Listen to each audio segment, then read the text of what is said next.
Good morning, honorable jurors. My name is Megan Anderson Francis. I am 12 years old and I am studying in Sekolah Kebangsaan Assunta 1. Today, I am going to review a very special book. If you're looking for some drama, mystery, flowery language, and classic works, then Romeo and Juliet is the book for you. I have chosen Romeo and Juliet because the graphics and storyline in this book were very eye-catching. Romeo and Juliet is only 15 ringgit 99 cents in west of Malaysia and 8 ringgit in Sabah and Sarawak. This book was published in 2009 by Graphic Classics and contains 50 pages, including the front and back cover. This book has 17 subtopics explaining about love at first sight and the determination in Romeo and Juliet to live a happy life. The story of Romeo and Juliet was written and created by the one and only legendary William Shakespeare.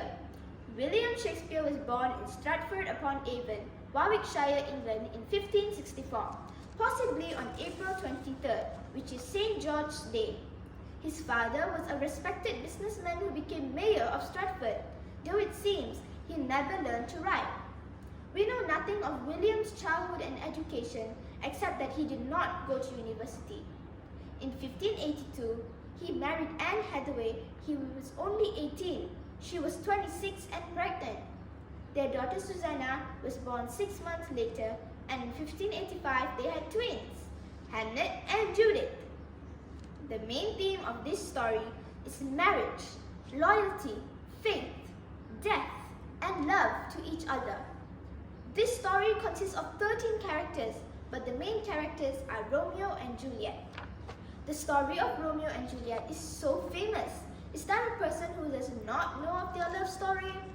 Well, the story of Romeo and Juliet begins with the plot.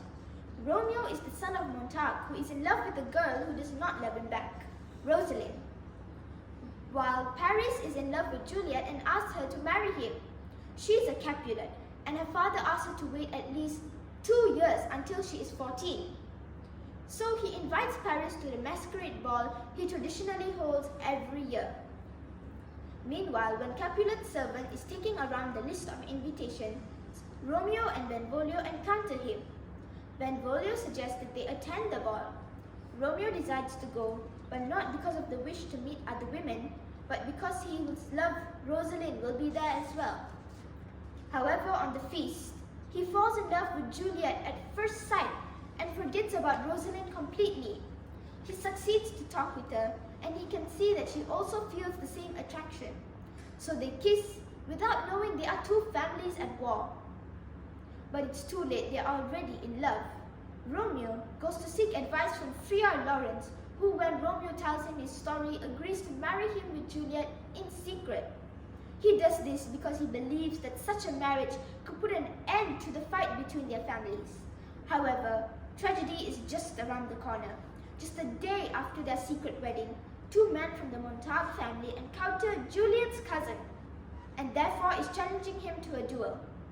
Romeo, trying to stop the fight, finds himself in between and kills Tybalt, Juliet's cousin. He is banished from Verona from his crime. Juliet is worried and does not know what to do, since her father wants to marry her off, not knowing she's already married. Juliet tries to talk to her nurse, but she is not satisfied with her advice, and decides to ask help from Friar Lawrence. He has a plan that is supposed to reunite the lovers. The night before Juliet is to be wed to Paris, Juliet must drink a poison that will only make her look dead for some time. Friar Lawrence will bring Romeo along to revive her, and they will be reunited. However, the plan goes wrong. Juliet drinks the poison, but Friar Lawrence's message never reaches Romeo. The only thing Romeo hears is that his love is dead. He cannot imagine living without her, so he decides to end his life as well. He buys a poison and goes to Juliet's tomb to drink it, so they rest together. There he meets Paris, whom he kills in a fight.